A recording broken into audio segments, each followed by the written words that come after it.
Welcome to the Nickolas Natali Show. Today on the podcast, Lindsey Rummings. She's been slimed by Nickelodeon. She's a professional runway model. She graduated a semester early from SDSU and recently graduated with her doctorate in physical therapy. If that wasn't enough, she put on her own runway modeling show that combined her two worlds of physical therapy and professional modeling. She's super eager to use her platform to better the lives of others. Remember, head on over to nickolasnatali.com/shop to get yourself a Bird of Life sweatshirt. Also, there's some new merch in the store, some short-sleeved polos and tank tops. Put in the NN Show 20 for 20% off your order. If you like the podcast, just leave a 5-star review. Just do it, please. We want people to see those stars growing and the number of reviews growing. So if you listen to it every week, just please leave a 5-star review and become the reviewer of the week and be featured on the next episode. As always, this episode is sponsored by Little Webby LLC at littlewebby.com. Creates the best darn custom software, websites, and mobile applications. DM them on Instagram at Little Webby LLC and say we sent you for a free 30-minute consultation. Last but certainly not least, this episode is mixed and mastered by Mr. John Benny. As always, I'm the intern, you're the listener. This is Nick. All right. Whew. Okay, we're going. We're rolling. This is happening. We're doing big things. Big things here. I'm going to hit them with an intro. Hello and welcome. This is the Nickolas Natali Show. I am your host, Nickolas Natali. Today we have a very special guest, Lindsey Rummings. Season's greetings, Lindsey. Hello. Thanks for having me. I'm excited to have you. And we're going to start off this conversation out of almost envy. You've lived a childhood dream of mine. Not it. of being slimed on Nickelodeon. Yep, that did happen. That was a thing when I was younger. I need to know this experience because I want to know what the slime felt like. I want to know what the heck you were doing because that's a dream right there. I remember I think it was in Florida, and we were at a taping of something, and then on Nickelodeon they were asking for volunteers who wanted to get slimed, and I was like, I've always seen this on TV, like why not? Like why not me? And so raised my hand, and luckily I got chosen. And so I remember going backstage, getting my bathing suit on, and they're like, okay, we're gonna put you in this swimming pool, and all of a sudden green slime's gonna come out. And so I was like, okay, let's do it. Let's see what green slime feels like. And so went out in the middle, got slimed, and it felt like boogers. Felt like boogers. Oh, it's so gross. So you're just like, oh, okay, here's all this slime, but no one else has been slimed before. So whenever someone asks me a fun fact, I've been slimed on Nickelodeon. Oh, that's your icebreaker. So like, you have to go around in class. That's the one you're going to. Mm-hmm. I respect that. I need the details of this. People get slimed and nobody ever shows the aftermath. Like, does it stick in your hair? Does it get is it easy to clean? I remember going backstage to the shower, and it just runs and drips all over. So you're like scrubbing, it's in your hair. I think I had my hair in like a bun or something, but still got to put it down, wash it all out. Then forever remember, I have slime all over my body. Nice. What a dream. Okay. All right. Sticking with the childhood. I actually don't know too many only children, and I believe you're an only child. Yes. What is something that people with siblings don't understand about only children? Not all of us are spoiled. Like, we don't have to share with anybody else, but at the same time, we have so much love to give because we don't have to share that with other siblings. So with my friends, I consider them my siblings, but when they're fighting with their siblings, like my best friend Kelsey, she's fighting with her brother, and I'm like, oh, you guys just duel it out. I'm going to go back home and chill, like nothing, and come back when you guys are done fighting. Yeah, when everything is resolved. That is a pretty big perk of not having to deal with the animosity between siblings at times, the rivalry almost. Mm-hmm. And then I can bring my friends to vacation with me, and I can pick and choose. So if you're nice to me, let's go. It's like picking and choosing your brothers and sisters. That's very smart, actually. I think I had a little bit of the best of both worlds. I have 4 siblings, and they're all a lot older than me. Like, the next youngest or closest in age is 10 years older, and then the oldest is 16 years older. So really, like, my childhood, they were out of the house, but, you know, if I ever wanted to go see a sibling, I could, you know. I had That's the perks.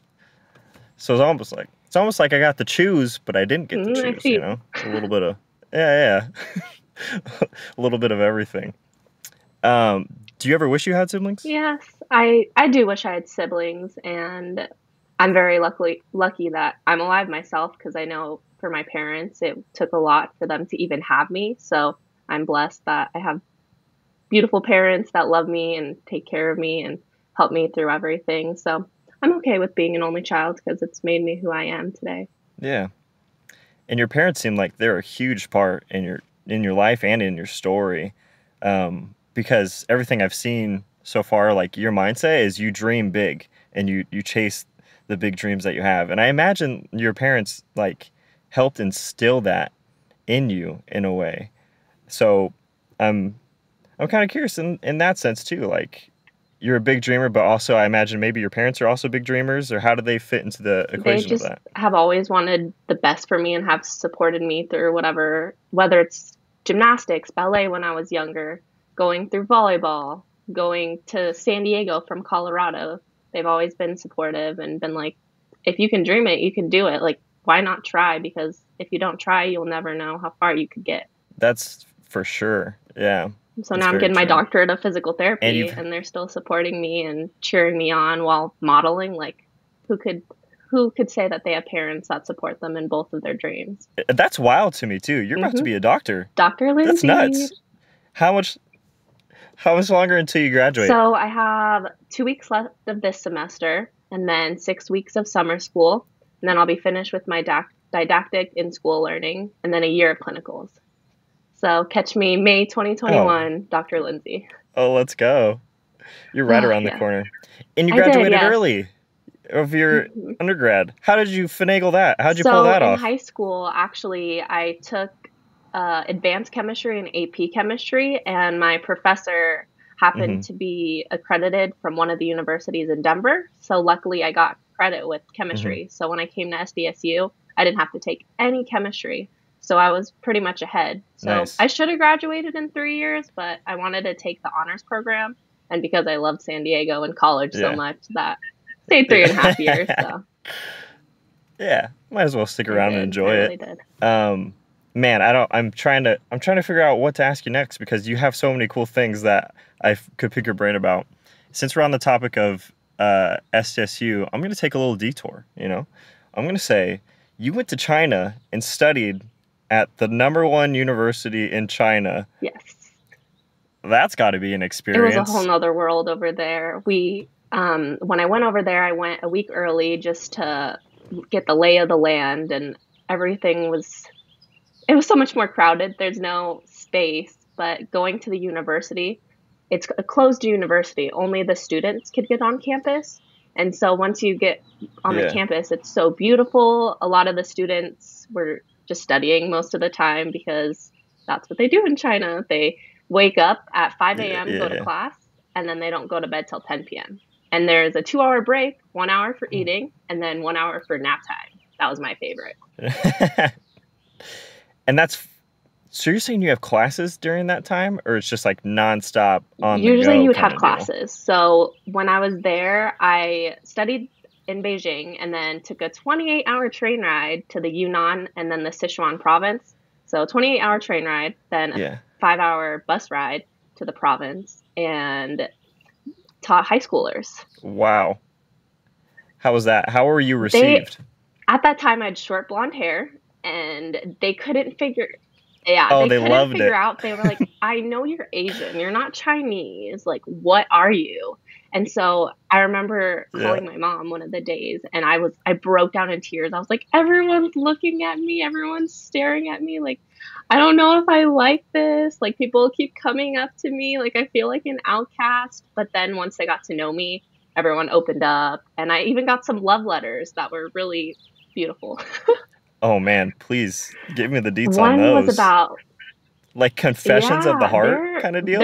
they're poetic. And so one of the letters was like, he was very smooth about it, asking for my WeChat number. He was like, "Oh, the Ooh. numbers are very important. I believe we met on this date, and the numbers here mean something, just like in the lottery. I think you would win if you gave me your WeChat number." And I was like, "Oh, you little sly dog." Ooh. Did he get it He though? was my high school student. I was like, he like gave me the Oh, note and like ran away. So at least it was in a note, and I didn't have to yeah. be like, "Oh no, sorry, No, yeah. I'm good." Your student. What boldness. I can't imagine. Like, if I had a substitute teacher that I found attractive, I cannot imagine writing a love note Nope. to them and saying, "Hey, you know, why don't we have some extracurricular activity together?" I don't. And then it Ugh, was cool with some of the other that seems students tough. that taught with me. They're from other universities in China, and they were so receiving of me. I had such an amazing time in China because of them. Whenever I felt Hmm. lonely or I felt uncomfortable, they were there and they were like, "It's okay. Like, we're here for you." Like, they made sure I was happy and comfortable the whole time, Do which you was keep in awesome. touch with any of them? I do, yeah. So I still have my WeChat, and then also some of the students, I did get their WeChat, and sometimes they message me. They're like, "Oh, we're doing good," and like try to speak some Oh, English to that's me. nice. And they're like, "If you ever come back, let us know." And I'm like, "Okay, I'll be there." Yeah, Yeah. that'd be great to make it back. The culture. So my friend and I, we took a trip to China.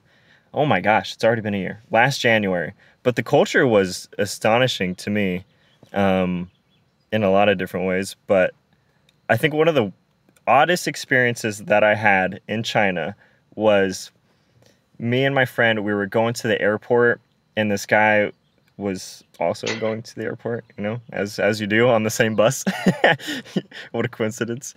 And he was saying he was a tourist that had lived there for 2 years, and he's finally going home. And he's like, there is an underground like market in the mall in Beijing, Hmm. right? And he's like, it's 3 stories down. It's covered in like green vineyards. Like you wouldn't know there's a door behind it, The kind of deal, like a speakeasy secret mall. wall. Yeah, yeah. And so we're like, we had 3 hours there. We're like, no way we're gonna find this. Long story short, we end up finding this place. Like, we get to this vineyard wall, and we're like, oh, that sucks. There's a wall, but there's no door. And the next thing you know, the entire wall opens up, and no words are said. Like, you can feel the tone of the room just sink into uncertainty, and they follow you around as you look at all of Oh, their goods. And we got too scared, and then we sounds left. like So that was that. sounds about right. Whenever I would get lost in China, I would end up at a mall. There was like one mall that was like 8 stories, and I was like, "Okay." And then I went shopping, so I was happy. Were you a good haggler? No, I really tried, and then I'd be like, fine. I was like, I know I can get them down, but I ended up paying, I think, too much for some of the stuff I got. Yeah, They they're follow you. brutal. They don't They don't. let you go. They're like, come back, and I'm like, I'm okay. Yeah, I don't need it that bad.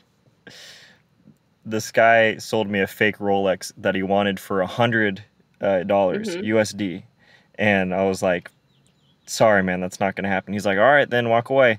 And I was like, "I only have $10, and I'm leaving today." And he's like, "All right, I'll sell it to you." And I was like, "This is All ridiculous." right.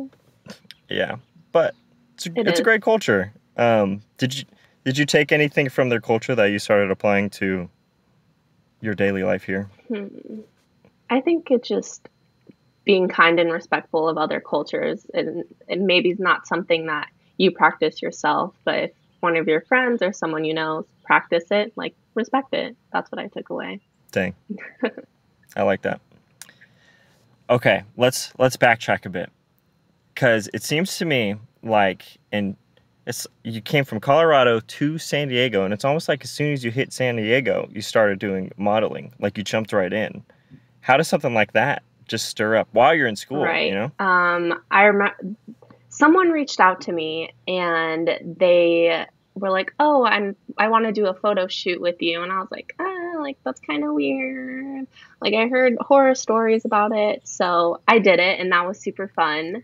And it was a really Yeah. nice girl and she just wanted to take some photos in Ocean Beach, like I look it's Nice. not pretty photos of me. I thought I was hot, but mm-mm.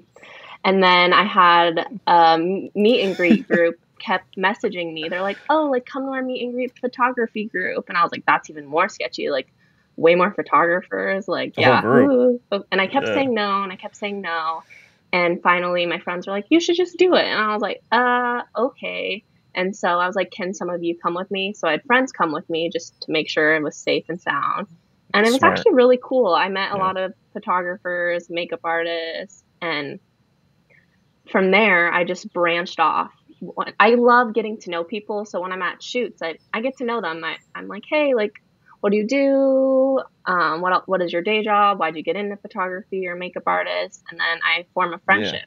And then whenever they hear about jobs, it's through the word of mouth. So I haven't signed with an agency. Oh. I freelance. And so I moved to San Diego knowing absolutely no one. And through modeling and through school, I can probably go anywhere now in San Diego and I know someone. So all my friends can attest to that. We're somewhere. Wow. And we were at Sushi Coochie in PB, and this girl was like, oh, can you take a photo of us? And I was like, sure. And then afterwards they were like, are you rumming through the 6? And I'm like, yeah, that's me. And my friend's like, this happens everywhere we go. And I'm like, I'm sorry. So, It's a great problem to have.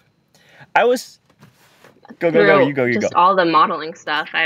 I've done so many cool runway shows, fashion shoots. People always ask me which one's my favorite, but they're all my favorite for different reasons. Like I worked for Redken in Vegas. That's when I went blonde and they chopped my hair to my shoulders. And then I've done breast cancer walk shows. And so there is a designer in San Diego. She creates swimsuits for women that have survived breast cancer, which is really awesome. So I got to model on that show and talk to all those survivors, and just hearing their stories inspire me and want me to dream big for people that can't dream big or haven't been able to. Yeah. And that's another cool thing that I've seen in like your modeling career is like you're tying in like a good cause a lot of the times. Like a lot of the opportunities that you have like pair with something that's going to impact the community or inspire other people. So that's really cool. I really like that a lot. But going back to you knowing people, I got to ask this. It seems like you're in Vegas and you know DJs because you're always behind the booth. What's up with that? Yeah, I get to know them once I like go behind stage. Like I personally like talk to them, and I talk to them like they're normal people. I'm like, yeah, you're a DJ. That's cool. Like I like your music, but I actually like you as a person. Like I'm not trying to sleep with you. I'm not trying to gain any benefit from them. And so a lot of them have noticed that, and they're like, you're cool. Like why not? And so friendships with them they're super important to me. It's just like any day and everyday people that they're nice and they just have a cool talent of DJing. Yeah. You touched on something that I often, I don't know if struggle with is the right word, but like let's say you meet somebody that is like they are successful in their field. A lot of times I meet somebody and I'm the same as you. Like I care about them as an entire individual. But part of me wonders in their mind, oh, this person just somebody wants something else from me. And I'm wondering how you kind of navigate through that road of like showing that person, hey, like I see you for who you are and not this success that you're hiding behind. I just talk about real life stuff. Like I talk about my stories and their struggles and their successes. I don't necessarily talk about that like if it's a DJ, I don't talk about their music. I talk about real life events, like what they ate for dinner, like what their favorite memory has been, where they traveled to, like just a normal conversation. And then they're realizing that I don't mention anything about music. They're like, oh, shoot, like this girl's kind of cool. Yeah. That's good. Yeah, that's a good way to go about it. I definitely appreciate that notion. Because I think I've created some friendships that are like, I don't know, like I see their success and I want to encourage them in those ways, but at the same time I don't want them to like feel obligated to me in any way. Yeah, you hype them up when they are doing good. You're like, yeah, that's my friend, which I totally do. But at the same time I'm like, yeah, they're my friend. Like, so what? They're just another individual. They pee, they poop, they do all the above. So they're human.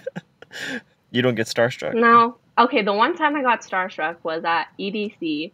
And then, did you ever watch The Walking Dead?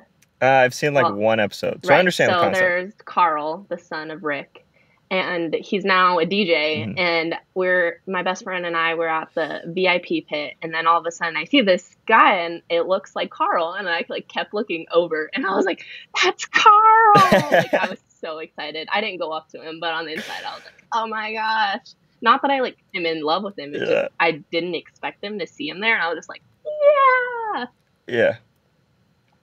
Yeah, a familiar face. But you met Diddy, and you said Beyonce has noticed you. What is that about? When I went to Beyonce's concert, I've gone twice. I think the last time was in 2018 or 19. My years get mixed, but we were in the VIP pit, like very close to the stage, and one of Beyonce's stylists came up to me. I have different stylists that I can have style me for events, which is super awesome. So one of my friends, Angel, she styled me for the event. I wore a violet pink curly wig, pink outfit with like fun bell bottoms, and she came up to me and she was like, "Hey, like I really like your style." And I was like, "Oh, thank you." She's like, "Just to let you know, I'm Beyonce's stylist." And I was like, okay, like thank you, thanks for noticing. So that was really cool. She didn't sign you on the spot? I wish. Come on. She can't throw out a compliment like that and not follow up. I was in shock, and I was like, "Oh, okay. Thank you." Like, this means a lot. Thank you, Beyonce stylist. But Beyonce rocked that concert, and she's a great performer. I hear some rumor that she spent like 2 years preparing for a particular concert that I don't know if that's true or not. But I imagine all the production she puts in, like any of the touring artists, like everyone wants you to be perfect. So to strive for perfection, you have to, it's just like everyday jobs. You have to keep practicing. That's what makes it perfect. Yeah. Do you feel any pressure in that regard with your modeling career? Of course, yes, I strive for perfection. I'm a type A person, so I like, even in school, I like to try to strive to be perfect. And looking at my photos, I critique what I could do better. Like, my hand was this way, my face would have been that way. It's like those almost photos, like, oh, that would have been a great photo, but like this little thing happened, or this little, like your tie on your neck is wrong, or just one little detail. But other than that, I use it as an opportunity to learn. And if we learn from our mistakes, or not mistakes, but just from our imperfections, then we can better ourselves the next time. That's how we grow. Yeah, for sure. Is there a way to practice modeling, like the craft of modeling itself? Yes. So it's silly, but like you can practice in the mirror. You can practice your facial expressions, and you can use your phone and put it on self-timer mode and like take a video and practice poses, and you can see what poses look best on your body. And so if that pose you did, you were like, oh, like I don't look good at all, like you're not going to bring that into your modeling set of poses you already have in your head.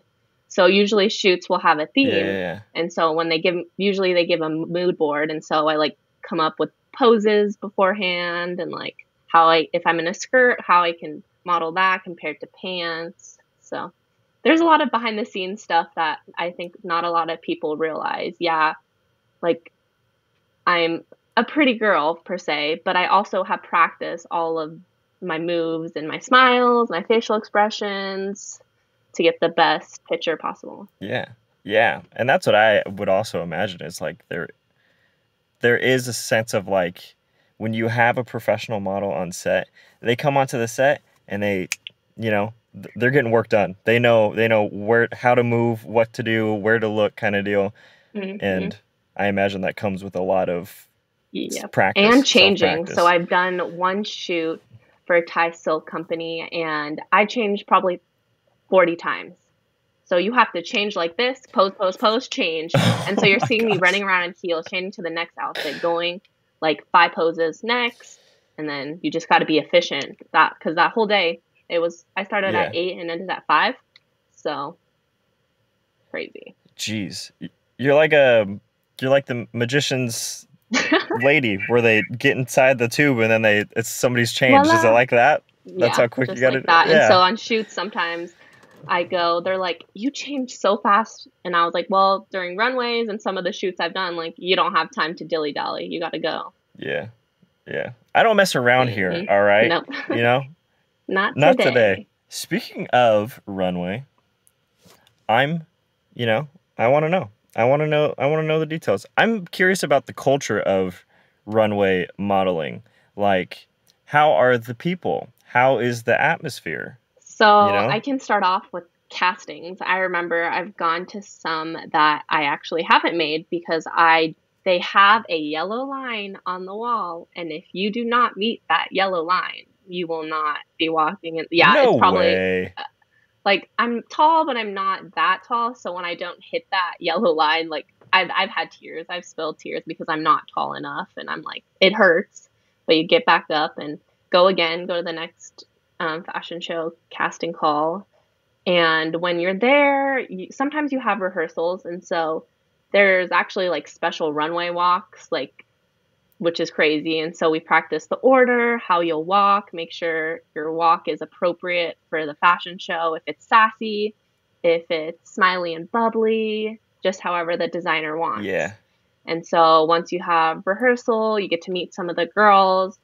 The girls, luckily, that I work with, they're all uniquely beautiful, and I've met mostly all nice girls, like not the typical stuck-up ones good. you think. They're all there for a reason. They love modeling. This is maybe not what they do for their job, but there's also girls that do this for their job, and I support them 100%, and I love hearing about their stories and what they have gone to be at this point. So each of us are learning from each other, which is really cool. And then show day, you have to get there so early, and you're in a room waiting for hair and makeup, and I'll get on it later, but so you wait for hair and makeup. When there's someone that's free, you go to them, get your hair and makeup done, and it can honestly take half the day because there are so many girls, and depending if they plan it correctly, they'll have enough hair and makeup artists. But if they don't, it takes forever. Yeah.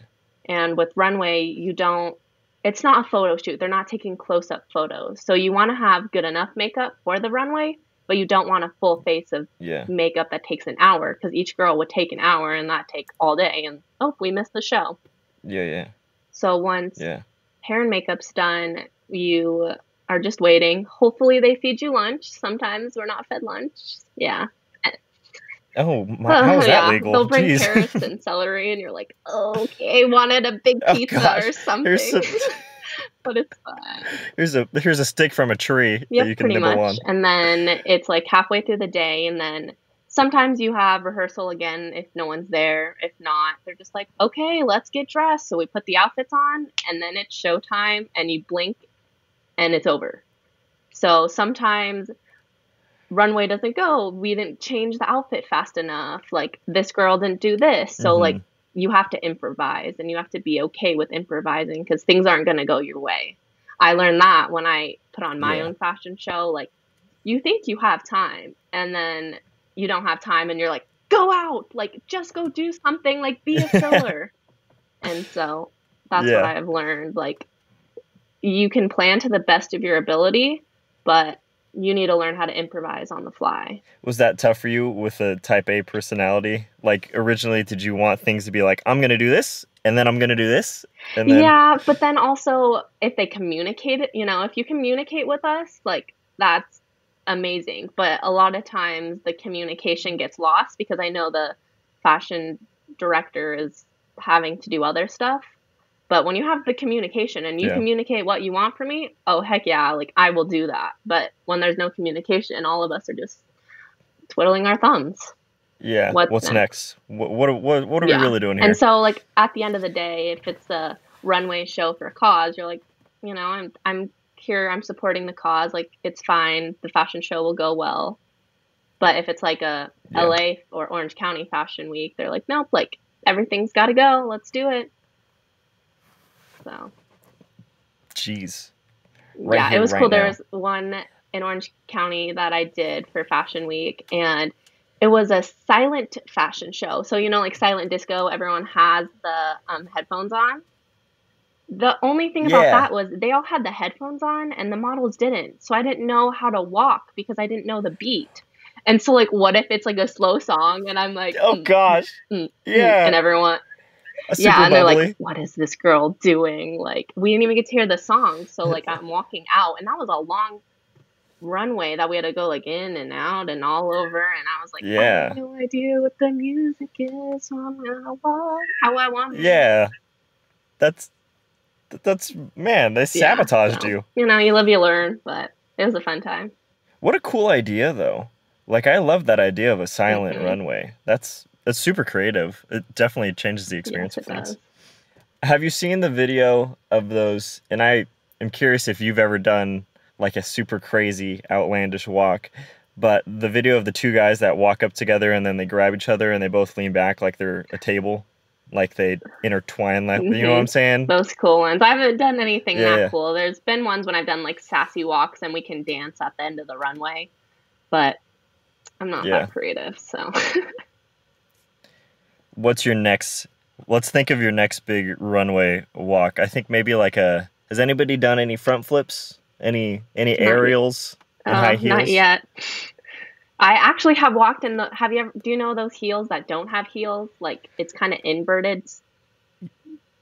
Yeah. So when I walked for the Redken runway show in Vegas, we had a revolving platform that we had to first walk onto the stairs of the stage, and then there's a revolving platform that you have to get on, and I don't have they were actually comfortable, but I was like, I don't have any heels. It's a heel without heel on a revolving platform. Let's see how it works. I didn't fall.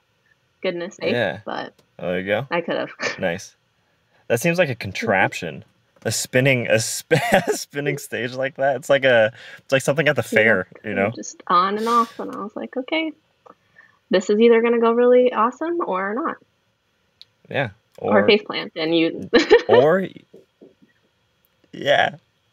But who knows? Maybe it'll. I don't know. I was gonna say it could go viral, and next thing you know, that's your full-time falling career. On stage. We want that girl. I bring life, Yeah. Has there been a big difference in the mindset between the people or the models that are full-time right now, like this is their job, and then the other people that are like this is what they love to do? Have you seen the difference in that? There's some, like, they know that this is a job, like this is what they do, and so they're here for one reason, and they might not talk to you as much, but other than that, once you get them to open up and like take advice from them and give them advice, then they're like, oh, thank you. Like, they wonder how I get all these jobs. Everyone, like, not knowing anyone to knowing so many people, everyone's curious about that. Yeah.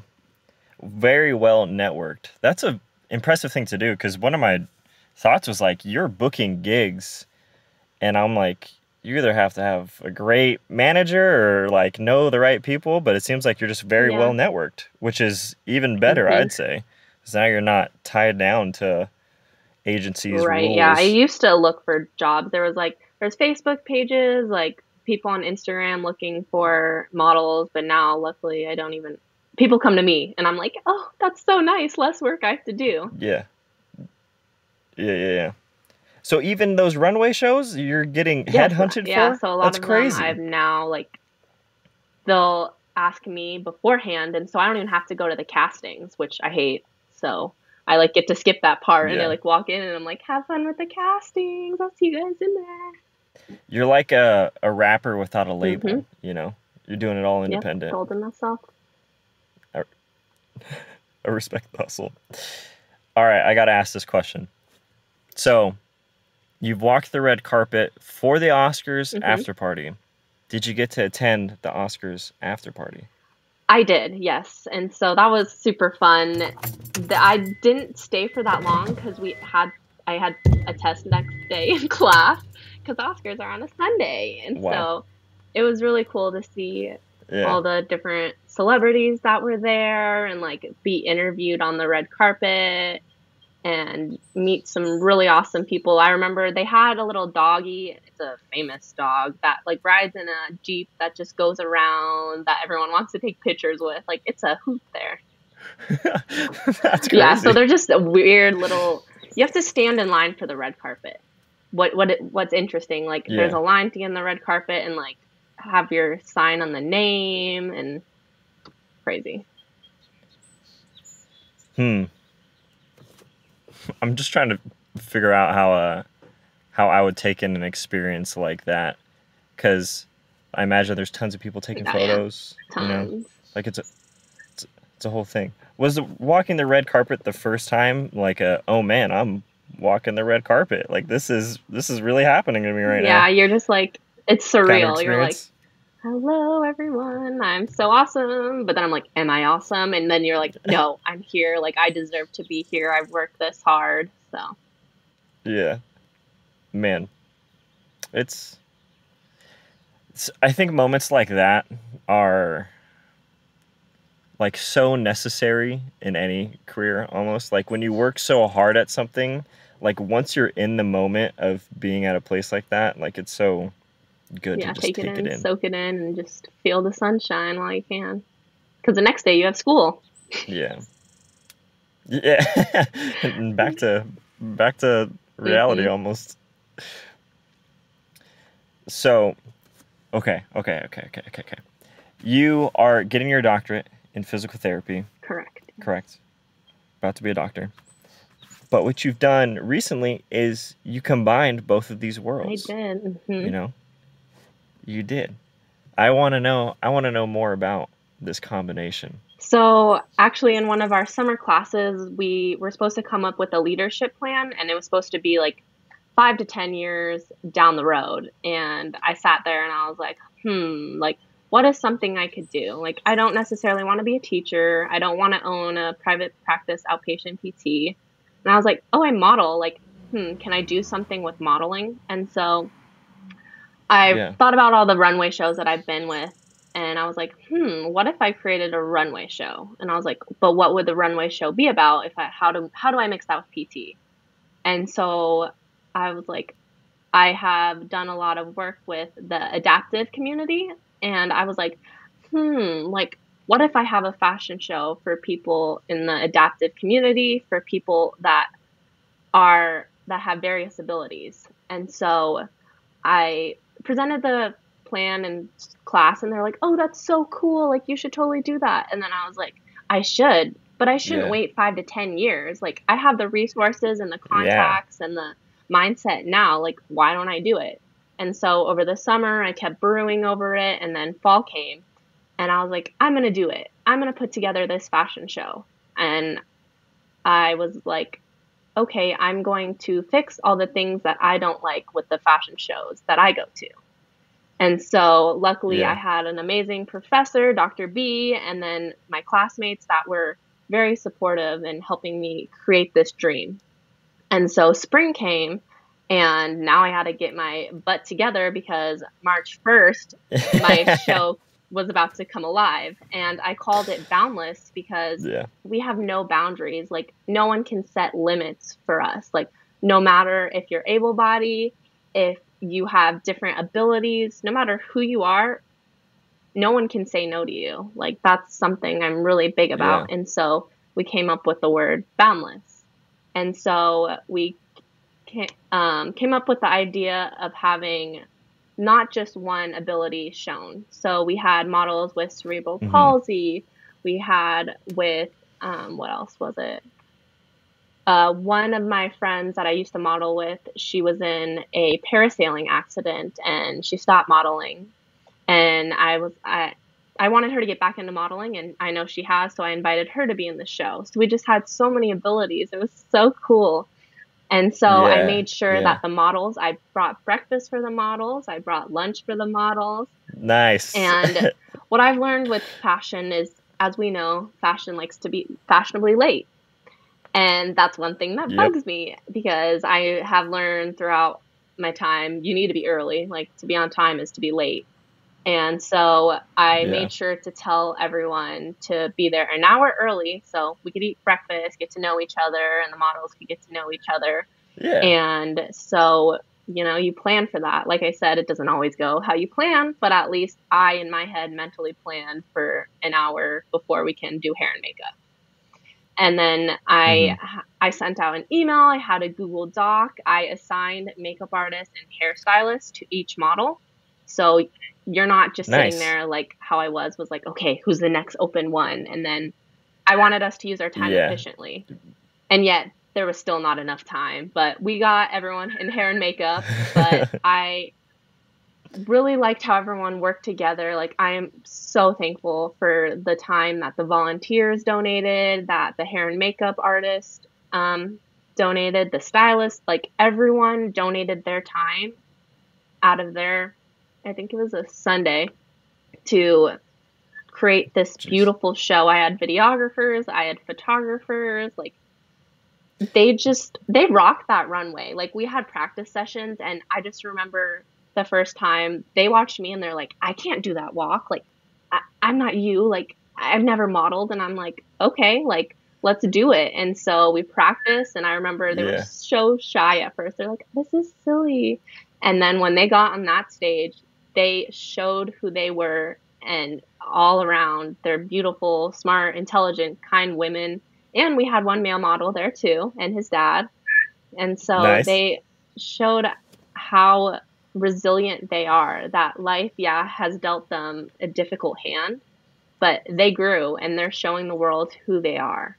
And so I've just learned so much from them. Like, I'm about to cry just talking about this, because they're whole people and they're beautiful and boundless, which is super cool. And so I can't wait to make it an annual thing. So that's what I want to do every year. Boundless. So next year, hopefully when the world's open again next March, we'll put it together again, and I'll fix all the stuff that didn't go as well, and then improve the stuff, and then add some more things to better it every year.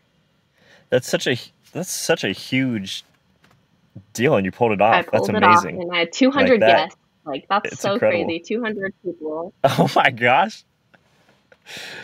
That's nuts. From that, it was just a little pipe dream. It's supposed to be 5 to 10 years down the line, and I was like, nope, here, let's go. I love that. Yeah, that's incredible. That is amazing. I'm somewhat speechless by that. And then now what really is cool. Like cool from the after is that some of the girls want to pursue adaptive community modeling. And so, like, that one girl came up to me. She was like, I never thought that anything like this was possible for me. And, like, asked me, is there such thing as a community for the adaptive population for modeling? And I said, there is. And so I have a lot of them that are going to go pursue some modeling careers. And I'm like, oh, my gosh. Like, I helped influence them that way. So that's heartwarming. Yeah. And incredibly rewarding. To be able to take your talents and your skills that you have and the resources and put it into something that big to do something good, that's incredible. It's wild. That's actually wild. So fantastic. What obstacles did you hit along the way trying to put something together that was so large that you had to overcome?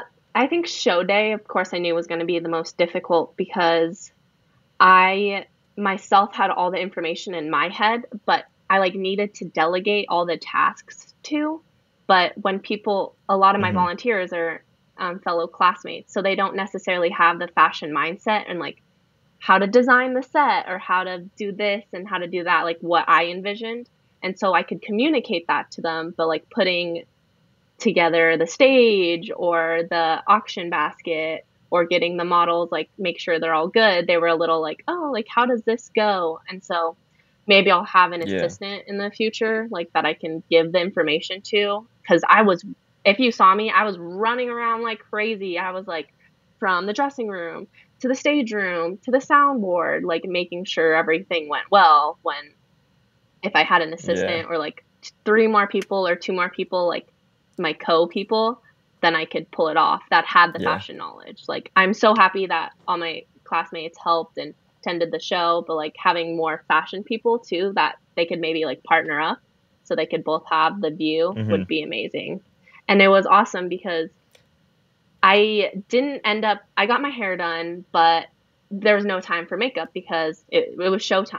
And it was cool because that was the first fashion show that like I've ever been in that I didn't have any makeup on.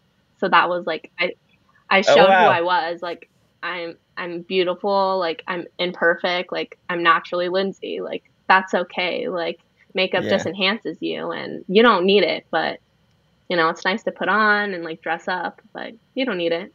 How perfect of timing is that though? It's almost like the catalyst of or the peak of all of these things that you had been working toward came together. It did. And in that moment, I feel like you probably got to enjoy it, you know? Like, just the fact that it was that way. Mm-hmm. And it was my best friend surprised me from Colorado and with my parents, and that meant the world to me that my parents had her come and that she was there to see, like, she's been my best friend, my family since fifth grade. And she was there to see and meet all my friends from San Diego. So like my Colorado and my San Diego life came together. Everything's just coming together perfectly. Yeah. Was there any concern at that point? Because it was in March that Corona was going to affect it, or anyway, was that started to be speculation yet? Yeah. So luckily, when March 1st, there was talks about it, but like that not when the crazy scare started to hit. So I'm very thankful I planned it when I did. Yeah, because that was my first thought. I was like, oh my gosh, like trying to plan like a months of planning into this event. Yeah. So I too am happy that it was able to be pulled off. I agree with you. Okay, we're gonna move on to another portion of the podcast, a whole new section, a never been done section on the podcast. So we have two sections on the podcast. One is a lightning round where we ask questions really quickly and you answer under 60 seconds. We're not doing that. And then we have a controversial corner where we discuss controversial topics, but we're not doing that either. We're doing a whole new thing called titillating topics. I don't know if that's the best title for it, but that's what we're going with. Woohoo. So, yeah, titillating topics here. You and I are gonna discuss some hard-hitting questions and answers. Let's do it. So, all right. The first, I'll give you the choice. Do you want something a little silly or do you want something a little thought-provoking? Your pick. Let's do thought-provoking. Oh, shoot. Were you ready for silly? I wasn't ready for either. The question is, what do you think the hardest part about being an adult is? I think it's just managing yourself, that like you have to be accountable for yourself, like your health, your money, your job. Like there's so much that you have to do on your own. And like it was cool when you were younger, like we just talked about this in class, that you had your parents there to make sure you did this, brush your teeth, did that. And then adulthood, like no one's doing that. You have to figure it out on your own. You have to stumble, you have to cry a little bit, but then like realize that, okay, life goes on, let's go. Yeah, I agree. I think like there's just always a responsibility, you know, and that never really goes away. So it's like this, like what you said, like ownership or responsibility of all times is my answer as well. Next question of titillating topics. What do you think the hardest part about being a man is? Being a man. Well, nowadays, guys suck. They don't about dating life. That's what I had to bring up and bring in, that they're that now when you're in the talking phase, you're not dating. You're in the talking phase. Ooh, and then I think for guys maybe navigating and finding themselves like within like in their 20s, like they're trying to get to know themselves and who they are. Like a lot now, they're like, oh, I want to be a free man. Like, I don't want to be in a relationship. But like, is that really, like, I don't know what's going through their mind. Like, they can't really show their emotions. Like, they're this tough guy. They're young and single and fresh. But like, I feel like in their mind things are going on. Like, I really care about this person and I want to be with them. Like, I also want to be single. So I feel like that struggle that they have in their mind is something I think that is hard for them that we women don't necessarily see. Yeah. That's a good answer. I don't know. When I wrote that question, I pondered it myself. I don't know what the hardest part of being a man is. I think you probably touched on it a lot, is like the difference in the ability to express emotion is like, yeah, probably tougher for men just because it's like not that it's not as natural, but probably that it is not as normalized as we're growing up. And then the expectation in a romantic relationship, or probably any relationship, is like you're expected to express emotion, but you don't really know how. That's true. I think the hardest part, the hardest part about being a woman, I think at least one of, I don't know if I can define the hardest, but I think probably like just creepers, dealing with creepers all the time. Like, you're so right. Yeah. I don't know. That's pretty hard, and how you deal with it respectfully and not make them mad, not like, I don't know. I think there are just so many things that go through my mind when there's like a guy that's creeping. I'm like, okay, like gotta get away, like, okay, bye. Yeah. But not have them get and mad. I think but then it's like a safety concern at some point, you know? That's the part that I think is probably really hard for women, is like, it's not only is this guy creeping, it's like, now I feel concerned for my safety a little bit. No, I've had that happen where I've felt my safety was at, like in high school. It was really scary. But now we're okay. No guys have creeped on me to that point. But yeah, I've been to that point where you feel your safety is not okay. Yikes. What would you say your worst date was? My worst date. I feel like most of them actually have gone well. It's just that's good. I'm trying to think. No, I've had fun on all my dates, but it's just the after, when they're like, oh, I really like you, and then poof, they disappear. You're like, thanks, bud. Pal. Thanks. Skip. Just like that. What about yours? Okay, I think, oh man, my worst date. What a question. I wish I would have thought through some of these answers myself. Worst date. Okay, I got one for you. Worst date, right? I had a crush on this girl, and I asked her, hey, let's go to the movies. This is in high school, so I don't want any of this to like come to my reputation now, but whatever. And so I asked her, and I was like, let's go to the movies, and she was like, yeah, that sounds great. Sounds nice. So already, that's a good point. 1 point for me. But then I show up, and she's got 7 of her friends there. So it's not just me and her that I thought it was. And I'm completely clueless as to whether this is a date anymore, But then, okay, so then we're in the movie, and I'm sitting next to somebody I don't know, and then also the girl that I would like to go on a date with or whatever. And I'm trying to have conversation, but then the movie starts, and then it's like, well, now what do I do when I'm surrounded by all your friends? Yep. But I think also, at that time, as a ripe 16-year-old, I don't think I probably handled socially very well. But it gets worse, I think, in my opinion. So the movie ends, and then her friends are all going to get frozen yogurt. And they politely asked me if I wanted to go. I tag along because I'm trying to impress the girl, and it is just so painfully uncomfortable the entire time.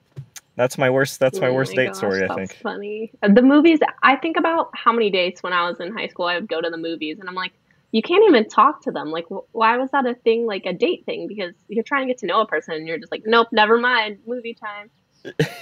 Yeah. And like, do you throw in witty one-liners the whole night? That's all you got, Yeah. Ooh, I did see on your Instagram, you had a caption once that said, if you need cute date ideas, @ ask you, what's a I cute had date that? idea? Oh my gosh. Maybe at that time I was feeling more Oh, no, I do remember that. It's because my roommate and I, all throughout college, we would go on fun roommate dates, and we're like, wow, this would be so fun to go to with a real guy.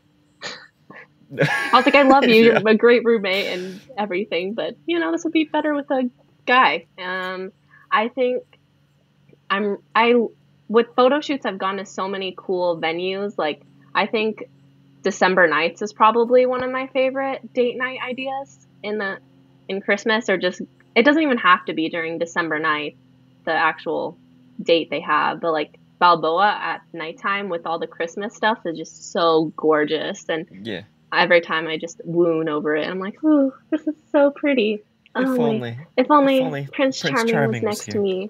Or going to the strawberry fields up in Carlsbad. That's super fun. And like, you get strawberries and you're on a date, like getting to know each other, walking around fields. How fun. Oh, shoot. I didn't know strawberry fields were a thing. I've known they're Yeah. flower fields, but I didn't know they'd get all Yeah. strawberries. My godparents just went the other day. I think they're still open, but that's a fun date idea. And then you Oh, could shoot. get chocolate and That make is. chocolate covered strawberries. Mm. Dang. You got the whole shebang. I like it. It's all thought out. Okay. I think that concludes titillating topics. I feel adequately titillated about those topics. Me too. I'm going to have to think of a better catchphrase than that, I think. But what are you going to do?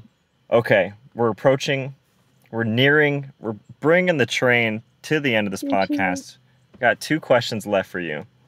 First question is, what's the ultimate dream for you? You're going to get your doctorate in physical therapy, and you have this continuing to boom modeling career. What's the peak? There is no peak. But Wow. my professors are very supportive of my modeling career, and they want me to also get my doctorate of physical therapy, which I want to do. And they're trying to help me come up with a way how I can mash the two. So they're like, maybe I work seasonally as a PT, like outpatient, and then like the rest of the year I can do modeling stuff and travel and do all that I have to do. Or another thing would be one of my professors was like, why don't you be like a Victoria's Secret model? And you could also be their personal PT they would go to, or like modeling agencies that you go to. So it's like a 2-for-1. Like, you get a model and you get a PT, because with models, we're holding these poses weirdly. We're in runway on uncomfortable high heels. Like, your model's going to break down. And so if I can market myself in that way and be like, hey, like, you get a bang for your buck, you get me as a model and a PT. Like, I know the ins and outs of what models have to go through. And so wouldn't you want your model to see someone that knows exactly what they're doing? Yeah. That's like prime. That seems like the prime way to still do both. And so, in the best models way. have their own gait and their own walking mechanics. Like, I can make sure they're biomechanically efficient and stuff like that. So I just have to create it. Like I said, if you don't think it, they'll never come about. Like, I want to be the first person that creates something like that. Yeah. I would love to see that. And it seems like you have the knowledge to do it and the experience. So I'm sure it'll happen. Me too. I'm sure it'll happen. The final question of the podcast is, what would you say to someone who had the skills to accomplish anything they could hope to accomplish, but didn't have the mindset to do it? What would you tell them? They don't have the mindset. That's like the number one important key. Well, I guess the nerd in me is going to come out. Like, the behavior change motivation, that you want to go back and see like what is stopping them from having that mindset, and going back and seeing in the preparation phase, like, how can we change this goal to something you can change your mindset that you can do? So you have that dream. So maybe break that dream down a little bit and step by step to something manageable. So when you're back in that preparation phase, that you can prepare a goal that is reasonable, a SMART goal, basically. And so once you see that vision of a smaller goal, maybe your mindset could be changed, that yeah, like I can reach this little goal, and each time work up and work up, and your motivation will go from a 3 to maybe a 5. And then with the next goal, it'll go to a 7. Yeah. And so I think we have to get that mindset there, because why are you even going for a goal if you don't have the mindset for it? So what's the purpose? Right. Start at the root. Start at the core of where you can actually get going from. We all have to start somewhere. That's how I was with modeling. I cringe at all my old photos, but I started there, and I'm proud of who I was and who I'm becoming now. Yeah. Yeah. Did you have to train your mindset in any way? Because I feel like modeling is something you continue to build your confidence in. Yes. Like, I've definitely... I wasn't confident in myself for a very long time. Like, I was made fun of as a kid. I had buck teeth and was made fun of for that. And so I feel like that mindset has always been in me, that I'm ugly, I'm not enough, like, I'm not smart enough, I'm not pretty enough, I'm just not enough. And then modeling has brought out, like, sometimes it can bring out the ugly side in people. But for me, modeling has been a confidence builder and booster. I, of course, have been to those shows that I don't qualify for, but then I reinvent myself and, like, how can I better myself for the next show? Maybe apply to one that's better for me, that I could actually fit in. And then each time I learn more about myself, what my body can do, like what I am capable of. And that's a lot. There's so much I'm capable of that I just need to tap into my inner potential. And then the world is surprised. And I was like, oh, like lately I've been doing a lot of workouts and people didn't realize how strong I am. But you only see usually one or two sides of people. But for me, there's so many different sides. Yeah. I'm a daughter. I'm a friend. I'm a doctorate of physical therapy student. I'm a model. And you don't always see that. So you can't judge a book by its cover.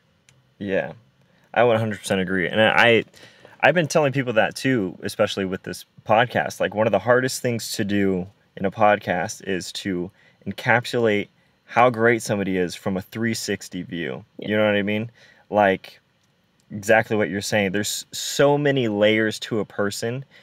And also what you're saying of, like, there really is no limit as to what somebody is capable of. But being able to display that and being able to, like, see that in people, it's tough to do.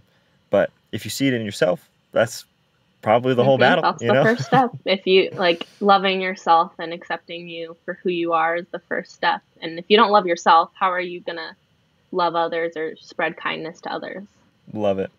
Lindsey, thank you for being on the show. I actually, you know what? I don't always give prizes out, but I will give a prize. I hear you like mangoes, and I hear you like a chocolate bar. So you're going to get a mango and a chocolate bar. I don't know how that's going to happen, but at some point you will get those things. I'll give you a certificate for 1 mango and 1 chocolate bar. That's all I need in life. Love it. Where can we find you on the internet? You can find me. I actually have 2 accounts on Instagram. You can find me at Rumming Through the 6 with M's like the rum you drink, and then at Linds1223. So both accounts are both me, so don't freak out if you see 2 accounts of mine. They're both myself. One's for modeling and one's for more personal use. Sweet. I will put it in the show notes and all of that, links and good stuff like that. Lindsey, thank you for being on the show. Bye.